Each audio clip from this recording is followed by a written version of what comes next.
아파트 동과 동 사이, 지금은 검은 천으로 뒤덮여 있는 저곳이 지하주차장 상판이 무너져 내린 지점입니다. 설계 당시부터 시공까지 모든 과정에 걸쳐 철근이 빠지는 문제가 있었던 것으로 확인됐습니다.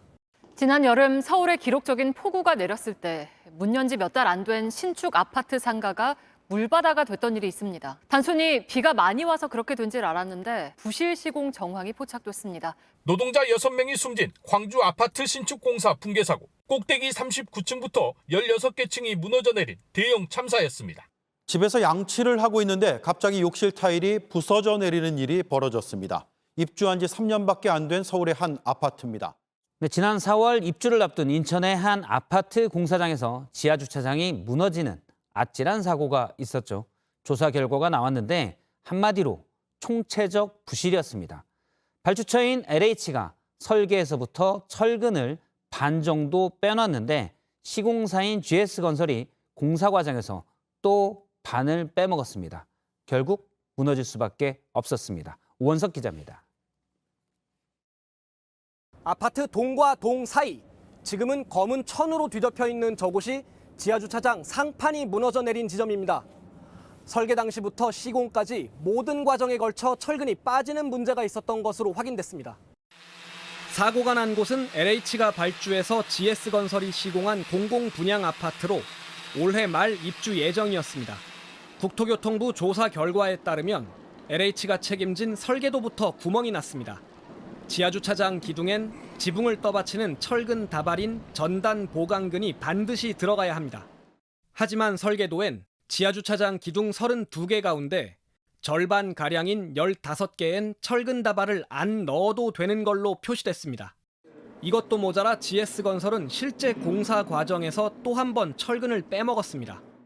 무너지지 않은 기둥 8개를 조사해보니 이 중 4개 기둥에 철근이 들어가지 않았습니다. 32개 중 확인된 것만 19개, 60% 기둥에 철근이 없었던 겁니다.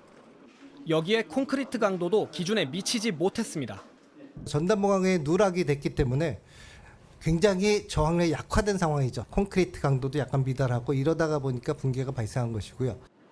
감리업체도 있으나 마나였습니다. 설계나 시공이 잘못된 걸 전혀 감지하지 못했습니다. GS건설은 사과문을 통해 아파트를 모두 허물고 처음부터 다시 짓고 입주 예정자들에게 보상하겠다고 밝혔습니다. JTBC 오원석입니다. 지난 여름 서울에 기록적인 폭우가 내렸을 때 문 연 지 몇 달 안 된 신축 아파트 상가가 물바다가 됐던 일이 있습니다. 단순히 비가 많이 와서 그렇게 된 줄 알았는데 부실 시공 정황이 포착됐습니다. 박지영 기자입니다. 아파트 상가 앞 광장이 수영장처럼 변했습니다. 지난 8월 폭우 때 서울에서 비 피해가 가장 컸던 동작구의 한 아파트 상가입니다. 빗물과 불어난 옆 하천 물 때문에 60cm 넘게 차올랐습니다. 물폭탄을 맞은 상가엔 지금까지도 입주자가 없습니다. 천장에 붙어 있어야 할 환풍구들이 바닥에 어지럽게 널려 있습니다. 이 위에서 빠지지 못한 물이 지하로 들이치며 천장이 무너졌기 때문인데요. 사람이 있었다면 다칠 수도 있는 상황이었습니다. 시공사는 천재지변이라 어쩔 수 없었다고 주장하지만 설계와 시공에 문제가 있었다는 전문가 감정 결과가 나왔습니다. 해당 광장은 상가 입구 쪽이 안쪽보다 40cm 정도 높습니다. 어른 무릎 높이 차가 나는 이 경사로를 따라 물이 상가 안으로 흘러들어갔다는 겁니다. 빗물 배수관의 폭도 8cm에 불과했습니다. 물을 처리할 수 있는 드레인이 제 눈으로 보기에는 상당히 부족하고 상가 주인들은 구청이 시공사에 대한 시정 명령 등 문제 해결에 나서야 한다고 주장합니다. 모든 분들이 개상이 안 된다라는 얘기를 주셨고 바로바로 이제 시행될 수 있도록 저희가 이제 요구를 할 것이고요. 또 시공사를 건축물 분양법 위반 혐의로 경찰에 고소했습니다. JTBC 박지영입니다.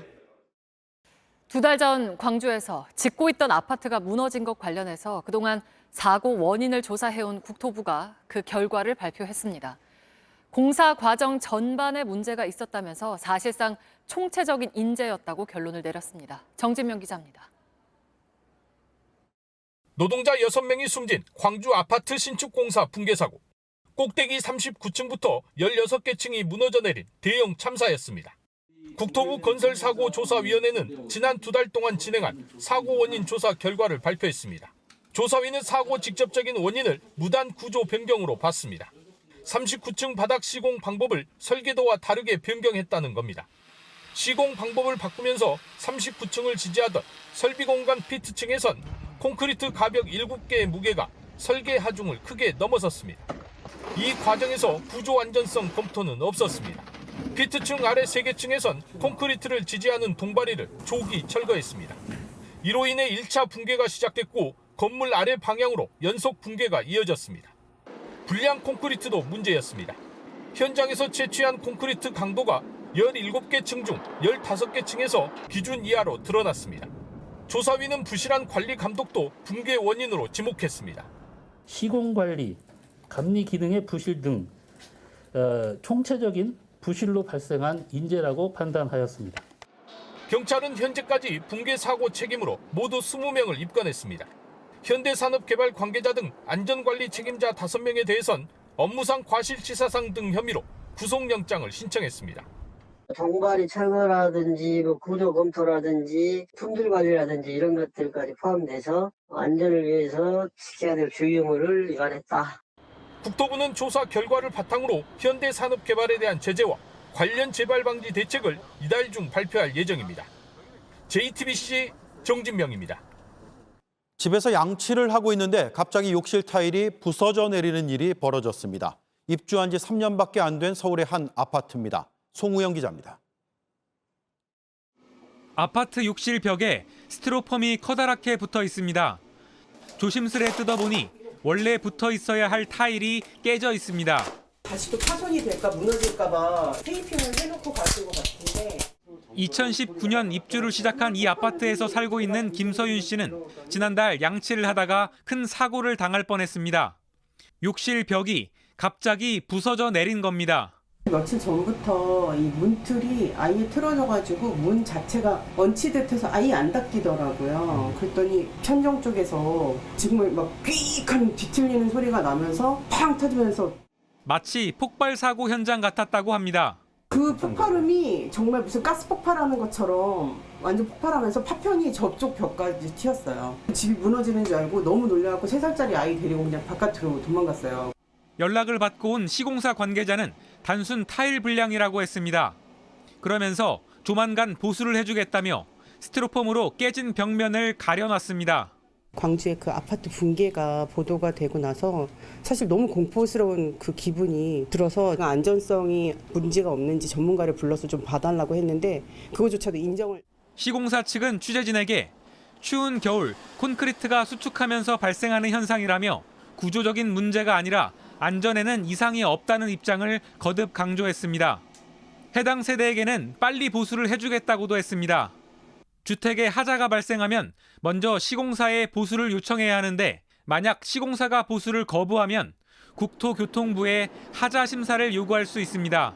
공사상의 잘못이 있는지, 이로 인해서 기능상, 미관상, 안정상 지장을 초래하는지 등등등 이렇게 다양하게 조사를 하고요. 하자다 혹은 하자 아니다라고 이제 판정을 하게 됩니다. 국토부 하자 심사 신청은 지난해에만 7,600여 건에 이릅니다. JTBC 송우영입니다.